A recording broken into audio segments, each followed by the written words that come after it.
ونجعلهم الوارثين صدق الله العظيم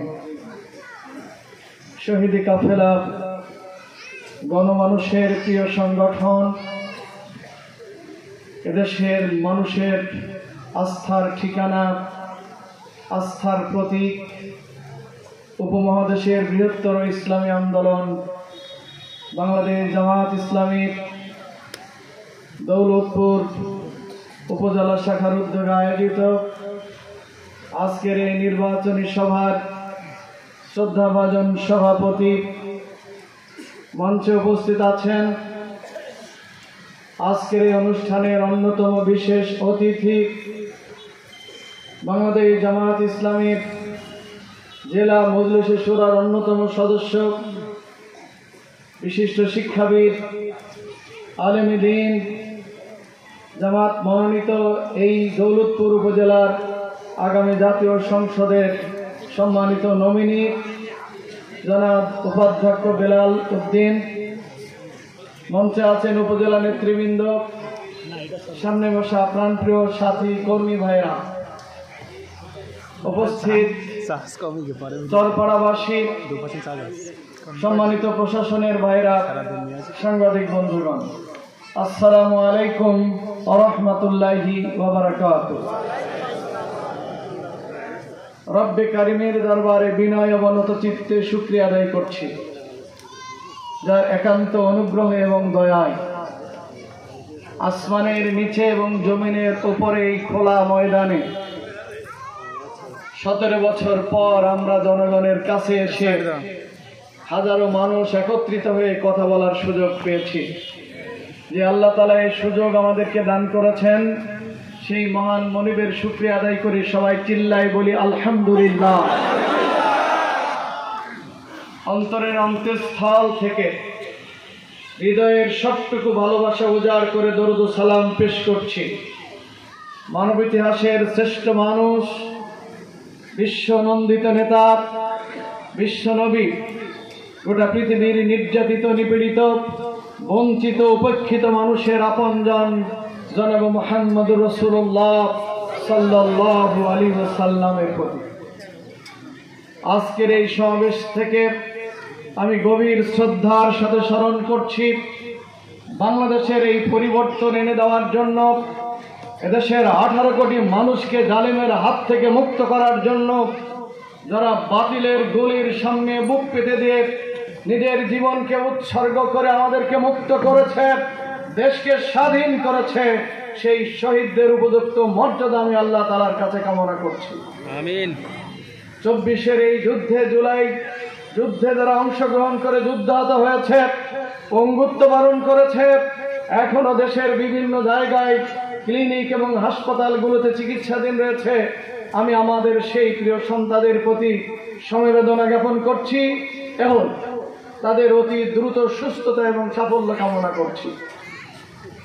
সংগ্রামী সাথী ও বন্ধুগণ, আমরা নতুন বাংলাদেশের নাগরিক। আমরা 17 বছর পরে একটি নতুন বাংলাদেশ পেয়েছি। যেই বাংলাদেশের নিয়ে আমাদের স্বপ্ন, আগামীর বাংলাদেশ হবে একটি মানবিক বাংলাদেশ, আগামী বাংলাদেশ হবে দেশের 18 কোটি মানুষের ভাগ্য বদলানোর বাংলাদেশ, আগামীর বাংলাদেশ হবে একটি উন্নয়নশীল বাংলাদেশ, আগামীর বাংলাদেশ হবে অর্থনৈতিকভাবে স্বাবলম্বী একটি বাংলাদেশ, আগামীর বাংলাদেশ হবে একটি ইনসাফের বাংলাদেশ, আগামীর বাংলাদেশ হবে এদেশের হিন্দু, মুসলিম, বৌদ্ধ, খ্রিস্টান সকল মানুষের অধিকার নিশ্চিত করার বাংলাদেশ। সেই বাংলাদেশের স্বপ্ন পূরণে আমরা এদেশের মানুষকে সাথে করে এগিয়ে যেতে চাই। সম্মানিত বন্ধুরা, আমরা যখন এদেশের মানুষের ভালোবাসা নিয়ে এদেশের মানুষের সেবার মাধ্যমে মন জয় করে এগিয়ে যাওয়ার চেষ্টা করছি, এদেশের মানুষ যখন আমাদেরকে ভালোবেসে আগামী দিনের জাতীয় নির্বাচনে আমাদের পক্ষে, ইসলামের পক্ষে, কোরআনের পক্ষে, আলেম ওলামাদের পক্ষে, দাঁড়িপাল্লার পক্ষে মত দেওয়ার সিদ্ধান্ত নিয়েছে, তখন এদেশের একটি দল আমাদের বিরুদ্ধে উঠে পড়ে লেগেছে। ঠিক না ঠিক? ওনারা আমাদের বিরুদ্ধে বলতে চাই, জান জান আপনাদের দেখেছি, কয় পার্সেন্ট ভোট আছে আপনাদের? আপনার 91 সালে 3 জন এমপি, অমুক সালে 17 জন এমপি, গড়ে সরে তো আপনাদের 8%ও পোজে না। এই জাতীয় কথাবার্তা এদেশের একটা রাজনৈতিক দল বলছে। আমি কি ভুল বলছি? সম্মানিত ভাইরা, রাজনীতি করেন, বিরোধী দলের সমালোচনা করার অধিকার আপনাদের আছে, সমালোচনা করেন, আমাদের আপত্তি নেই। কিন্তু জনগণ এবং দেশের মানুষের পালস বোঝার চেষ্টা করেন। পৃথিবীতে ইতিহাসের কোনো দিনই একই দলের সমর্থন সবসময় একই রকমের থাকে। জাতির যেমন উত্থান আর পতন আছে, দলেরও উত্থান আর পতন আছে। দেখি জনগণেরও মতামত পরিবর্তন করার স্বাধীনতা আছে। দেখি যদি তাই না হতো, 16 বছরের দুর্দণ্ড প্রতাপশালী প্রধানমন্ত্রী, যিনি পালাতে জানেন না, যিনি পালাবেন না, আগের দিনও বলেছেন, যিনি 12টা পর্যন্ত বলছেন যে সব মাইরে শেষ করে দাও, সেই প্রধানমন্ত্রীও নিজের রান্না করা ভাত ফেলে রেখে দেশ ছেড়ে পালিয়ে যেতে বাধ্য হয়েছে। উনিও মনে করেছিলেন আমাকে এ দেশ ছেড়ে কোনোদিনই পালানো লাগবে না। শুধু তাই না, ক্ষমতা চলে যাবে এটাও তিনি কোনোদিন ভাবতে, কিন্তু সত্যি তাই হয়েছে। ঠিক না ঠিক? যে সমস্ত রাজনৈতিক বন্ধুগণ ভাবতেছেন যে জামাত ইসলামের 8% ভোট, তোমরা খুব বেশি হলে 10টা সিট পাবা, আমি তাদেরকে একটু বিনয়ের সাথে স্মরণ করে দিতে চাই, জনগণের ভাষায় একটু বোঝার চেষ্টা করেন। জনগণ ইতিমধ্যে সিদ্ধান্ত নিয়েছে, এগুলো শুধু আমাদের বক্তব্য না, এদেশের বিভিন্ন সরকারি বেসরকারি এমনকি বিদেশি সংস্থাও ইতিমধ্যেই বারবার জরিপ করেছে। আলহামদুলিল্লাহ, সেই জরিপে বর্তমানে এই সময় পর্যন্ত বাংলাদেশে ইসলামী সমমনা দলগুলোর সমর্থন অন্য যে কোনো দল মতের চেয়ে অনেক বেশি এগিয়ে আছে। ঠিক কিনা? আপনি 100 জন লোকের ইন্টারভিউ নিলে, সত্যিকার অর্থে নিরপেক্ষভাবে ইন্টারভিউ নেন, 71% লোক এই মুহূর্তে বাংলাদেশে আল্লাহর আইন আর সত্যের শাসনের পক্ষে রায় দেবে ইনশাআল্লাহ।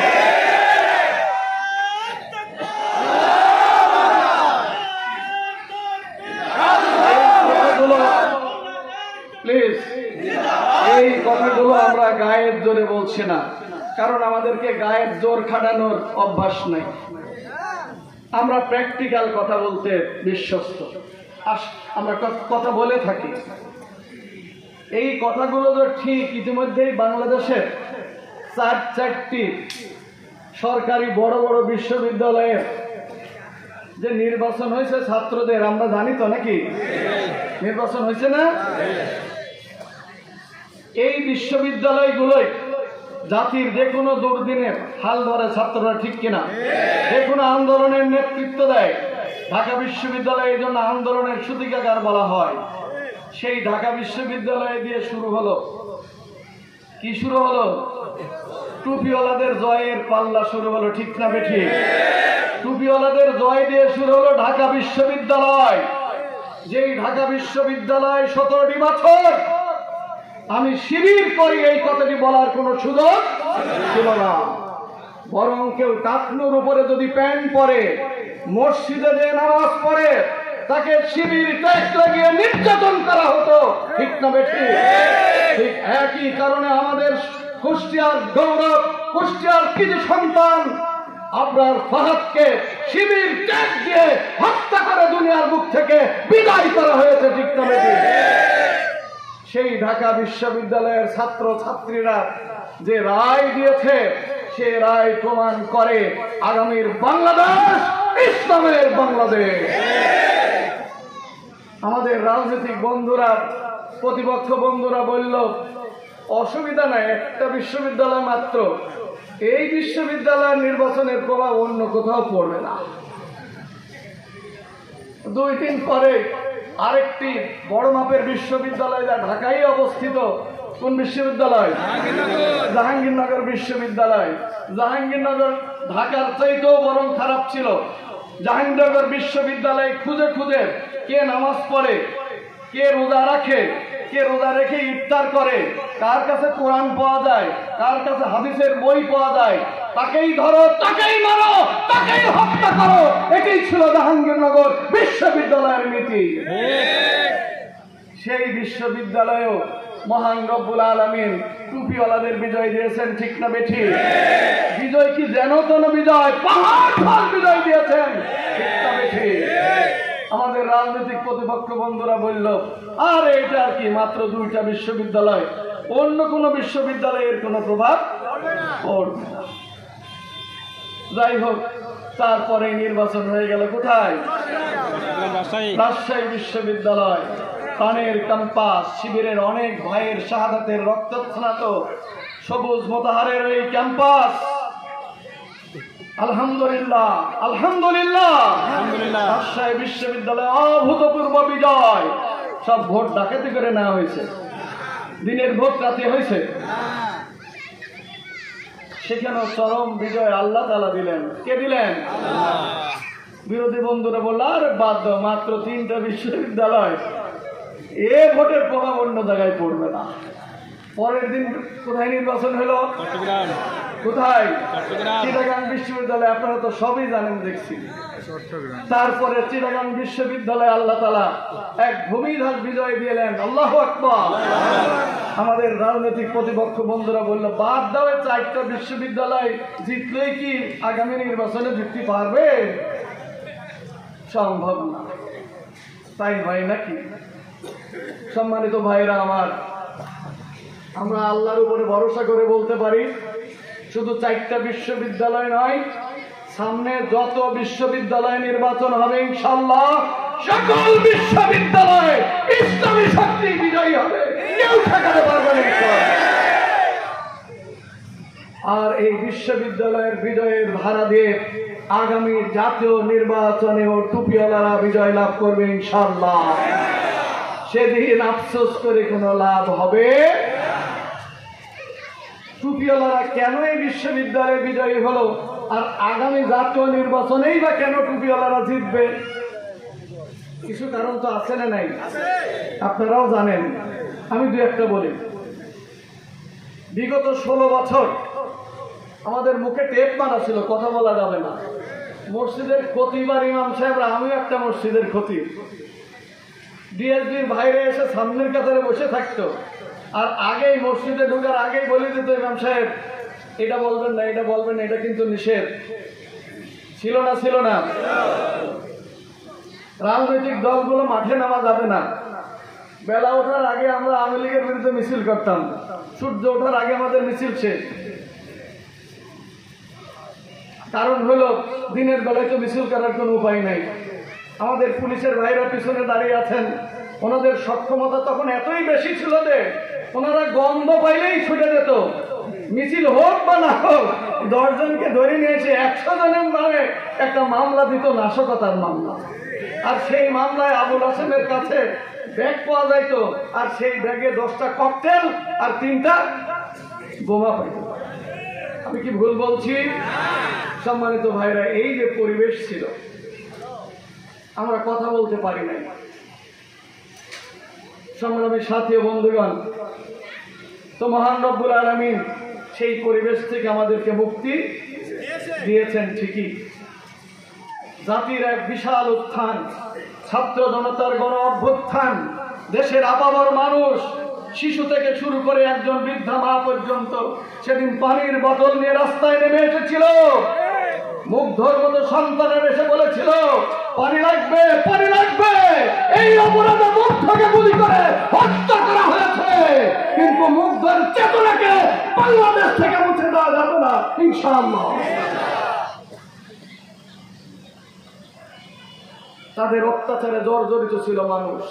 চাঁদা ঠেলায় কথা বলা যেত না, চাঁদা না দিলেই অত্যাচার জুলুম করা হতো।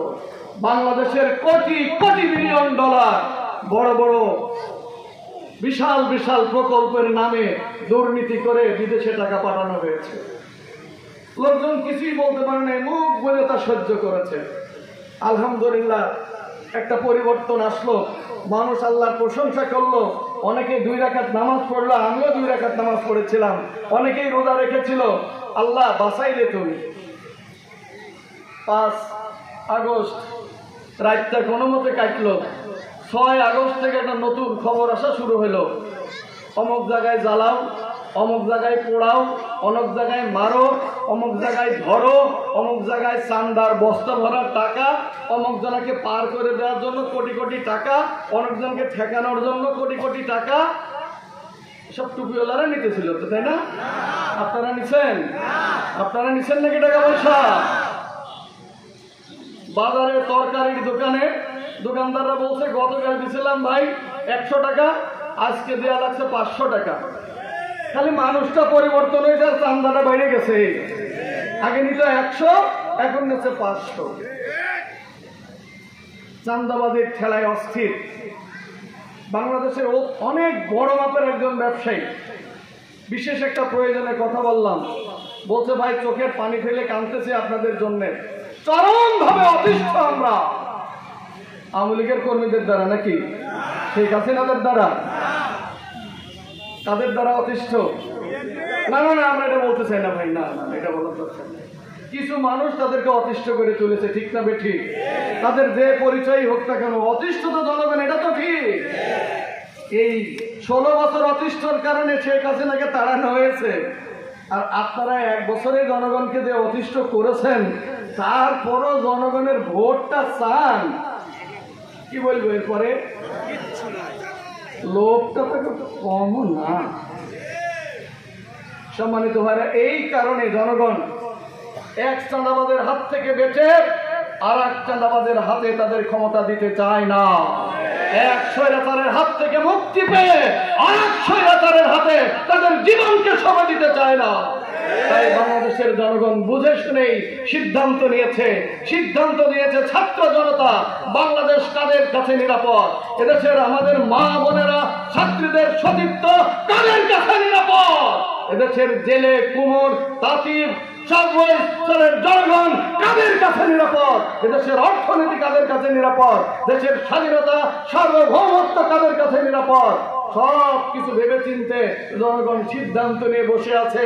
শুধু ভোটের দিন ঘোষণা হবে আর জায়গা মতো সিল মেরে এই সন্ত্রাসী চাঁদাবাদীদেরকে আরেকবার বাংলাদেশ থেকে বিতাড়িত করবে ইনশাআল্লাহ।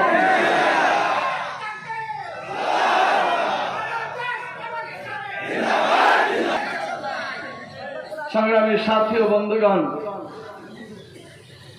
আমি আপনাদের খেদমতে বলতে চাই, এটি বর্তমান এদেশের মানুষের সেন্টিমেন্ট। চুপ লাফালাফিরও দরকার নাই, সময় আসলে প্রমাণিত হবে এই দেশ কাদের জন্য, এই দেশের মানুষ কাদের জন্য অপেক্ষা করছে। প্রিয় ভাইরা আমার, উঠবেন না আর যে একটা কথা প্লিজ। আমরা রাজনৈতিক বিশ্লেষণ করে দেখতে পাচ্ছি আগামীর বাংলাদেশ ইসলামওয়ালাদের বাংলাদেশ। আর আমরা যেহেতু একটু মাদ্রাসায় পড়েছি, কোরআন হাদিস একটু পড়েছি, কোরআন হাদিস থেকেও বুঝতে পারছি আগামীর বাংলাদেশ ইসলাম ছাড়া এখানে আর কিছু আসার সুযোগ। আপনারা কোরআনে কারিমের সূরা আল কসাস, সূরাটার নাম কি?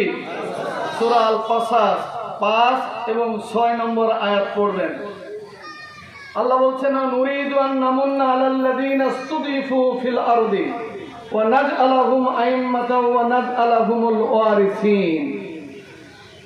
আমি আল্লাহ তাআলা দুর্বল নির্যাতিত জাতির উপরে অনুগ্রহ করার ইচ্ছা করলাম, তাদেরকেই সেই রাষ্ট্রের ওয়ারিশ করার, উত্তরাধিকার ইচ্ছা করলাম, তাদেরকেই সেই রাষ্ট্রের ক্ষমতা দেওয়ার ইচ্ছা করলাম। আল্লাহু আকবার। ঘটনাটা আল্লাহ হযরত মুসা আলাইহিস সালাম আর মুসা আলাইহিস সালামের চির প্রতিদ্বন্দ্বী শত্রু, তার নাম কি? ফেরাউনের কাহিনী বর্ণনা করতে গিয়ে বলছেন, ফেরাউন ঘোষণা করেছিল মুসাকে পৃথিবীতে আসতে দেওয়া হবে না, তাই এই রাজ্যে যত পুত্র সন্তান জন্মগ্রহণ করবে তাদের সবাইকে হত্যা করা হবে। ঠিক না বেঠিক? করা হয়েছিল না হয়েছিল না? সকল পুত্র সন্তানদেরকে হত্যা করেছিল। কত বড় জালেম হলে একজন মানুষকে এইভাবে শিশুদেরকে হত্যা করতে পারে? ফেরাউন সেটিও করেছিল।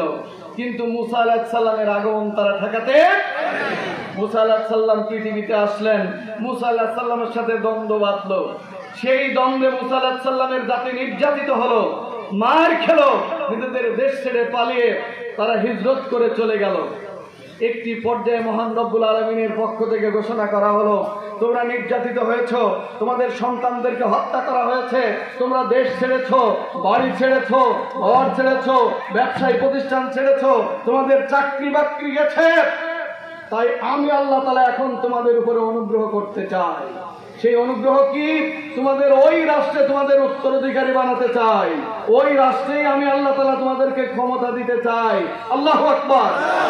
আর কথা আল্লাহর কথা পড়ে দেখবেন, মুহাম্মদুর রাসূলুল্লাহ সাল্লাল্লাহু আলাইহি ওয়াসাল্লামকে আল্লাহ তাআলা এই কাহিনী শোনাচ্ছেন ঠিক তখন যখন আল্লাহ রসুল ঘরে ঘুমাতে পারে না, সাহাবীরা বাড়িতে থাকতে পারে না, কেউ ইসলাম গ্রহণ করেছে কথা শুনলেই তাদের উপরে শারীরিক নির্যাতন নেমে আসে। এই কাহিনী আল্লাহ রসুলকে এই সময় শোনানোর অর্থটা কি? ভাইরা আমার, আমরা কোরআন হাদিস পড়ে বুঝেছি, শোনানোর অর্থ হলো, হে রসুল, এই পৃথিবীতে তুমি একাই নবী না, তোমার আগে আরেকজন নবী, অনেক নবী ছিল, তার ভিতরে একজন মুসা আলাইহিস সালামও ছিল। তোমার উপরে আজকে যেমন নির্যাতন হচ্ছে, মুসা আলাইহিস সালামের উপরে এমনই নির্যাতন হয়েছিল। শেষ পর্যন্ত মুসা আলাইহিস সালাম হিজরত করেছিল, হয়তো তোমাকেও হিজরত করা লাগবে। তারপরের কাহিনী হলো, আমি আল্লাহ তাআলা মুসা আলাইহিস সালামকে যেভাবে বিজয় দান করেছিলাম, বনি ইসরায়েলকে যেরকম যুগের পর যুগ পৃথিবীর কর্তৃত্ব নেতৃত্ব করার সুযোগ দিয়েছিলাম, আমি আল্লাহ তাআলা তোমাকে শোনাচ্ছি, মুহাম্মদ সাল্লাল্লাহু আলাইহি সাল্লাম পুরো এই মক্কা মদিনার শাসকের শুধু নয়, অর্ধেক পৃথিবী আমি তোমার কর্তৃত্ব দেব ইনশাআল্লাহ। আল্লাহ রসুল কয়েকদিন পর মক্কা থেকে হিজরত করে মদিনায় গেলেন। তারপরে ইসলামের বিজয়ের ধারা সূচনা হলো, ঠিক না বেঠিক? মক্কা বিজয়ের মাধ্যমে ইসলামের বিজয় সুসংহত হলো, ঠিক না বেঠিক? সেই কোরআন কিয়ামত পর্যন্ত প্রতিটি মানুষের জন্য শিক্ষা। বাংলাদেশের নির্যাতিত নিপীড়িত মুসলিম উম্মাহকে আমি স্মরণ করে দিতে চাই, আমার নির্যাতিত ভাইদেরকে জানিয়ে দিতে চাই, আপনাদের পক্ষে মহান রব্বুল আলামিনের ঘোষণা, তোমরা যারা নির্যাতিত হয়েছ, নিপীড়িত হয়েছ, বঞ্চিত হয়েছ, চাকরি হারা হয়েছ, ব্যবসা বাণিজ্য শেষ হয়েছে, দিনের পর দিন জেল খেটেছ, তোমাদের নেতৃবৃন্দ যারা শহীদ হয়েছে, আমি তোমাদেরকেও স্মরণ করাতে চাই, টুডে অর টুমরো এই বাংলাদেশের নেতৃত্ব আমি আল্লাহ তাআলা তোমাদের হাতে তুলে দেব। আল্লাহু আকবার। পৃথিবীতে কাউকে ক্ষমতায় বসানোর এটি হচ্ছে আল্লাহ তাআলার সুন্নাত। যারা নির্যাতিত হয়, যারা মাজলুম হয়, আল্লাহ তাআলা একটি সময় তাদের প্রতি অনুগ্রহ করেন। আমি আপনাদেরকে প্রশ্ন করতে চাই, এই বাংলাদেশে বিগত 16 বছর কারা সবচেয়ে বেশি নির্যাতিত হয়েছে? সবচেয়ে মাজলুম দলের নাম কি? বাংলাদেশের ইসলামী আন্দোলনের শীর্ষ পর্যায়ের নেতৃবৃন্দকে শহীদ করে দুনিয়ার বুক থেকে বিদায় করে দেওয়া হয়েছে, আমাদের ভাইদেরকে বন্দী করে আয়না ঘরে রাখা হয়েছে। সেই মাজলুম দলের প্রতি এখন আল্লাহ তাআলার অনুগ্রহ করার ইচ্ছা। জোরে বলেন, কার ইচ্ছা? আল্লাহ তাআলা যদি দেশে ইসলাম বিজয়ী করতে চায়, আমাদের বন্ধুরা টাইনেও কি তা ঠেকা রাখতে পারবে? জোরে বলেন, পারবে? আল্লাহ যদি বিজয় দিতে চায়, আল্লাহর এই পরিকল্পনা কেউ কি রুখে দিতে পারবে? আমি মনে করি মহান রব্বুল আলামিন আগামীর এই বাংলাদেশে তার দিনকে বিজয়ী করবেন, কোরআনের শাসন কায়েম করবেন, নির্যাতিত নিপীড়িত মানুষের প্রতি অনুগ্রহ করবেন। এটি আল্লাহর ওয়াদা, এটি কোরআনের ওয়াদা, ঠিক না বেঠিক? সত্যিকার অর্থে এই লক্ষণ যখন দেখা যাচ্ছে, তখন আমাদের বন্ধুদের মাথা খারাপ। এইবার আবল তাবল বলা শুরু করলো, কি যে দাঁড়িপাল্লায় ভোট দেবে, তার ঠ্যাং ভেঙে দিতে হবে। হিন্দু বন্ধুদের কাছে যায় বলছে, তোমরা যদি দাঁড়িপাল্লায় ভোট দাও তাহলে কিন্তু বাড়িতে থাকতে পারবা না। বলেছে না বলে নাই? শুধু বলেই নাই, বিভিন্ন জায়গায় শারীরিক ভাবে নির্যাতনের দিকেও এগিয়ে যাচ্ছে দেশের একটা দল। আজকের এই জনসভা থেকে সুস্পষ্ট করে বলতে চাই, এই দেশটা কারোর বাপ দাদার না। বলেন, এই দেশটা কি কারো বাপ দাদা? শেখ হাসিনা বাপের দেশ মনে করে শাসন করে দেশ ছেড়ে পালিয়েছে। আপনারা বা যদি মনে করেন এই দেশটা আমাদের বাপ দাদার, আমরাও জানিয়ে দিতে চাই আপনাদেরকেও এদেশের মানুষের তারা খেয়ে একদিন এদেশ থেকে পালাতে হবে। এদেশ 18 কোটি মানুষের দেশ। এদেশের প্রত্যেকটি মানুষের তার স্বাধীন মতামত দেওয়ার অধিকার রয়েছে। তিনি যাকে ইচ্ছা তাকে ভোট দেবেন, যাকে ইচ্ছা তার পক্ষে ভোট করবেন, যাকে ইচ্ছা যে প্রার্থীর ইচ্ছাকে তিনি তাকে বেছে নিতে পারবেন। ঠিক না বেঠিক?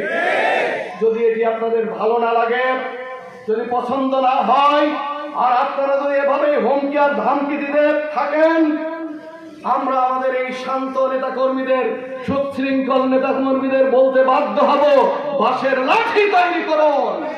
আগামী দিন যদি আমাদের কেউ বাধা দিতে আসে, অযথায় আমাদের গায়ে পড়ে গন্ডগোল করতে আসে, ভোট কেন্দ্র দখল করতে আসে, ভোট ছিনতাই করতে আসে, কাউকে আমরা করতে দেবো না ইনশাআল্লাহ। ভোট কেন্দ্র শাহাদাতের রক্ত ঝরবে, তবু ভোটের বাক্স আমরা ছিনতাই করতে দেবো না ইনশাআল্লাহ। আপনারা কি পারবেন? ভোট কেন্দ্র পাহারা দিতে পারবেন? যদি পারেন ইনশাআল্লাহ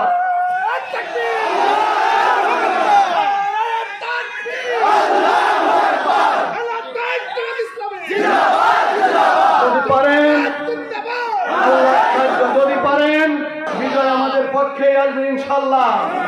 বিশ্বস্ত সূত্রে খবর পাইছি আজকে যে বন্ধুরা বড় বড় কথা বলছে, তারা নাকি এখন ভাবছে নির্বাচন না করলেই হয়, নির্বাচনটা মনে হয় একটু পিছিয়ে দিতে পারলে ভালো হয়, তা না হলে একটা জাতীয় সরকার করো গো।